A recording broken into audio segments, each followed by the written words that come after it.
I am the Dadcrafter, and this is the Skyblock Challenge. You are very much welcome back for episode number 5.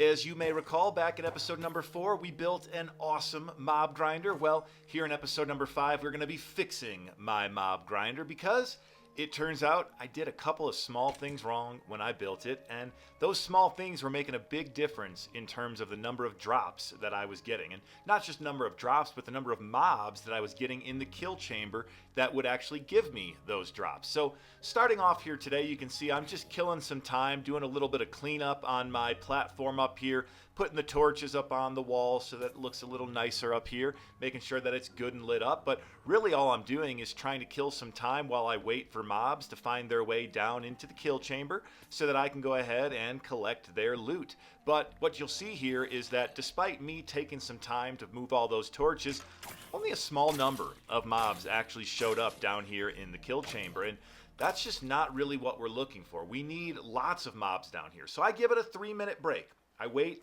3 minutes, come back, and yeah, we've got some mobs. Definitely more mobs than we had before, but still not quite enough mobs for my liking. You know, that chamber should have been pretty full after 3 minutes. So we kill what's there, we collect the loot that they drop, and ultimately decide that maybe we need to give it a little more time. Maybe we were impatient here. So we wait a full 5 minutes. And 5 minutes later, we take a look, and we can see that again, we've got some mobs in the chamber, but really just not enough to justify that 5-minute wait. So I decided at this point that I'm going to take on a little project up here. I'm going to build myself a little home in the sky, so to speak. Not that this whole project's not in the sky, but I'm going to build myself a little platform off the side of my main platform where I'm going to have a little spot to put a bed, sleep safely, because I always get a little nervous that I'm going to go to sleep and wake up and somehow fall over the edge. And there's a new resource in Minecraft, a new block we can build, which is the open bookshelf here.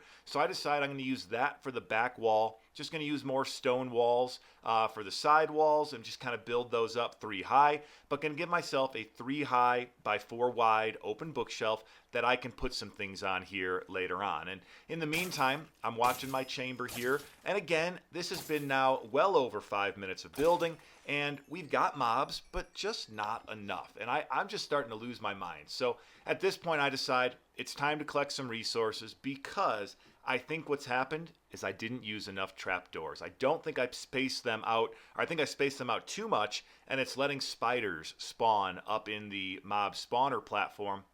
And those spiders will reduce the number of other mobs, making it so I'm not getting what I want because the spiders won't fall down like everything else. They can climb. Meanwhile, down here on my main platform, I've apparently had a fire because you can see these trees are all pretty much burnt up. The leaves were almost all gone and just kind of like stubs of trees were left. Gonna have to figure out what's going on there because the risk of fire in a skyblock world is that if you run out of saplings, you run out of trees. And with no leaves on the trees, you're going to run out of saplings pretty quickly. So I do go ahead, grow a few more trees, collect some more saplings, and collect enough wood that I can build myself some more trapdoors up in my mob spawning platform. So climb my way back up here to the mob grinder, and I'm going to go ahead and make the difficult journey up to the top of the mob grinder because all the things I need to fix are up inside of here, and I build myself a little pillar up and go ahead and break the seal on the mob grinder, and sure enough, up here at the top I can see I've got spiders. And those were not what I wanted to see, but they were exactly what I expected to see. And that torch there I just placed as I was making my way in, so that wasn't causing the issue. But the other issue is, if you remember from the last video, I left a couple of trapdoors open on one of my tunnels going into the main chamber. And sure enough, that was stopping mobs from getting through to the main chamber. So effectively what was happening here was I had 3 out of my 4 water channels taking mobs down into the kill chamber. And I have spiders that are spawning up here and just wasting spawn rate. They're kind of hanging out up there in the corner and not finding their way down into the tunnel at all, into the tube at all. So before I can go in here, I've got to make it safe. So you can see I'm kind of using my bow and arrow here to kill some mobs, and a creeper actually does all the hard work for me, takes out that whole group of mobs. Thankfully, he was in the water, so he didn't take out half of my mob spawner.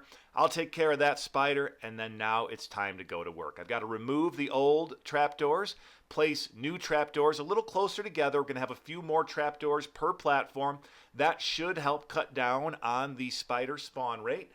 They do need more space to spawn than the other mobs, so by adding trapdoors, we should make it so that they're not able to spawn. So sure enough, I go ahead here and I remove and replace all the trapdoors, creating a whole new pattern on each of my 4 spawning platforms.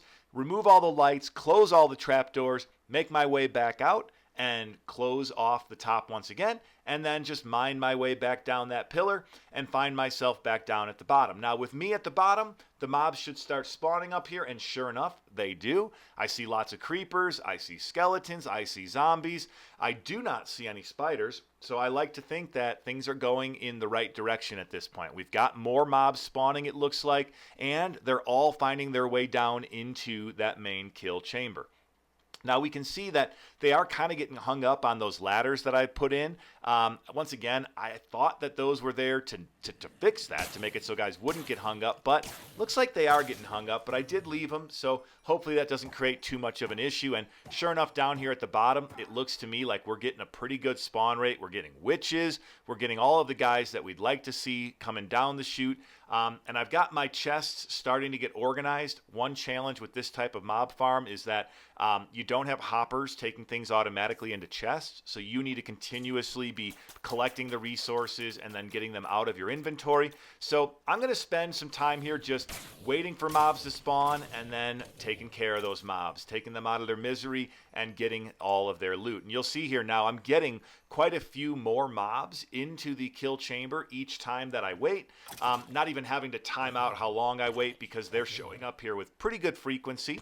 And before long, you're going to see here that I get my first iron ingot. And that's really one of the reasons that I'm doing this at all, is there's a bunch of resources that I can't get here in a Skyblock world unless I get them from a mob. Most of them from a zombie. And sure enough there, that zombie was nice enough to drop me my first iron ingot. So now that I've seen that I'm getting mobs, I'm getting the resources that I want, it's time to start putting them on display. So I've got these awesome open bookshelves, and I'm going to go ahead and display for you this beautiful iron ingot, the first one that I've collected in my Skyblock challenge. Pretty excited about that. And we're just going to go ahead again, and we're going to wait a little while, let the mobs spawn. And once they spawn, we're going to go ahead and remove them from existence and collect the things that they drop. And you'll see here that my chests are starting to get a pretty good collection of bones, gunpowder, rotten flesh, some redstone, some bows, some of the different things that the mobs can drop for me. So I'm just continuing to empty out my inventory in between every set of kills, and without much delay, I go ahead there and I get my second iron ingot. Pretty excited about that because iron ingots are not a common drop, and usually you can kill a lot of zombies before you get any iron, and I've already got 2 iron ingots, so I'm well on my way to being able to create some things with iron, which would be awesome. The kind of things I'm going to look to create is going to be additional buckets. I'm going to want to create a cauldron, because once I do get some pointed dripstone from a wandering trader, I'm going to need to have a cauldron to collect the lava. The buckets are something that I can sell to a wandering trader if I fill them with water or milk, so iron is great. Definitely happy to get some iron. But there's some other resources that I'm hoping to find here, like carrots, potatoes, some water bottles, which I'll get from witches, some bottles of potion, healing potion, witches can drop as well. But sure enough here, one of the other things they can drop for me is actual pieces of armor. And you see here that I've got myself my first leggings and my first helmet, both of those being iron. That's pretty cool. We can get gold armor, we can get chainmail armor, we can get iron armor, and we can even get copper armor. But here to start, we've got ourselves 2 pieces of iron armor, and they're pretty well destroyed, so not going to bother putting those on because they would just wear out here pretty quickly. And I can actually smelt those for 1 iron nugget each. At this point, I just want to display them. Just want to show off all the cool things that I'm finding here from my mob farm. So going to add those to my bookshelf for y'all so you can see all the great things that I've collected.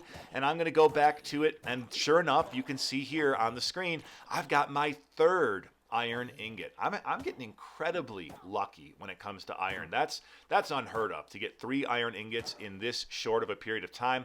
I've only been up here grinding for probably 45 minutes at this point. And to have collected that much iron in 45 minutes, I would say is kind of an unheard of rate. But I'll take it because I haven't gotten any potatoes, I haven't gotten any carrots, haven't gotten any water bottles or anything else really that I'm looking for. Gotten plenty of rotten flesh, plenty of gunpowder, bones, arrows, bows, but 3 iron ingots is quite a feat to have accomplished at this point. So we're going to continue.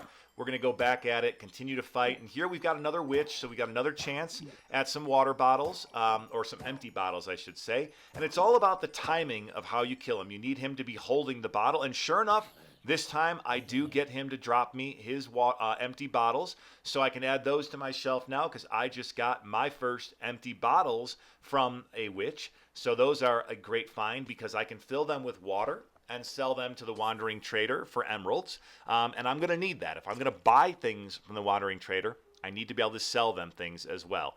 And at this point, I decide I may as well display all of the different items that I've collected. So the redstone, the gunpowder, the bones. I do have some glowstone and some sugar from some earlier witch kills. So I'll go ahead and I'll display those for you all because I want to kind of have a running tally of all the different things that I'm finding here in my mob grinder. So we'll put them all up on these open shelves. Kind of a cool addition. I have never built these before this particular playthrough, and I gotta say, I'm a fan of these open shelves. They're a pretty cool way to display stuff.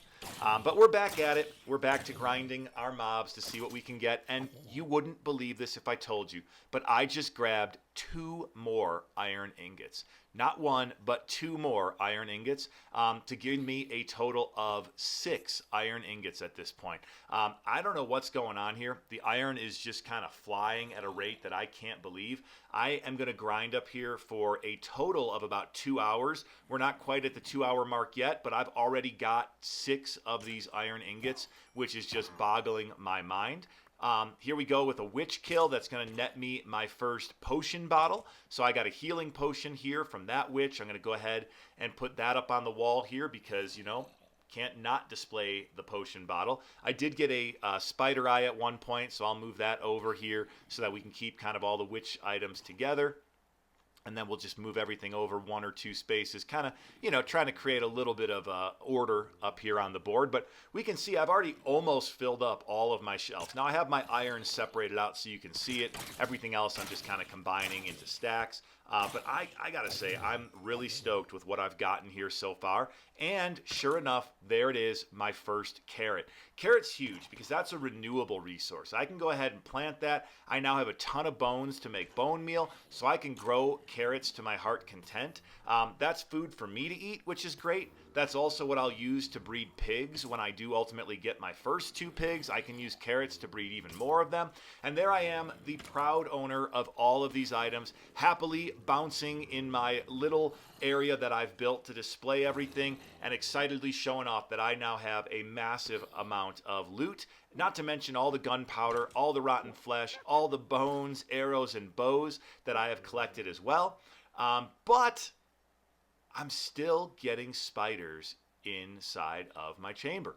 And while I'm getting good spawn rates, I would like to get even better spawn rates. So we're going to go ahead and we're going to go back up one more time and see what we can do to get rid of these spiders. And it's at this point that I realize, or I should say it's at this point that my son informs me that spiders can spawn in a 4-block space. I had it in my head that they needed 5 blocks, but they can spawn in any 4-block area. And you can see those ladders are really causing an issue. Those zombies should not be able to hang out on the edge there like that, but they're hanging out because the ladders are there allowing them to hang out. So we've got 2 things we need to fix. We need to get rid of those ladders, and we need to get rid of these spiders. So sure enough, I'm going to have to come up here again, kill all the mobs that are up here, light it up so that I can actually see what I'm doing. I remove those ladders, and I'm going to go ahead now and once again remove all of the trapdoors, and now I'm going to place them in a pattern that makes it so that there are no 4 blocks anywhere up here for a spider to spawn. You'll see I'm using quite a few more trapdoors at this point, but it's what's necessary to make sure that the spiders will not be able to spawn this time. And I'm going to go ahead, close it up once more, and then just jump in here while I'm down at the bottom and take a look around, and you can see that now we are getting spawns without spiders, and hopefully it'll stay that way because we've not left spiders any areas large enough for them to actually spawn into. So looks good to me. We're now getting a very large number of skeletons, zombies, creepers, baby zombies, all of the things that you would expect to see and none of the things that you would expect not to see, and they all seem to be falling down into the chamber exactly where I want them so that I can grind these mobs into loot very much as you just saw me do there. So this episode has been all about fixing my mob grinder, doing it twice because once just wasn't enough. And you know what? At the end of the day, this is what my world looks like now. My upper platform is starting to look just as good, if not more, better than my bottom platform. But we will come back to this world more again on the next episode. I am the Dadcrafter. Be sure to tune in for more next time. If you like this content, please like it, subscribe to it, leave me a comment, let me know what you liked, what you didn't like. I can't wait to catch you on the next episode.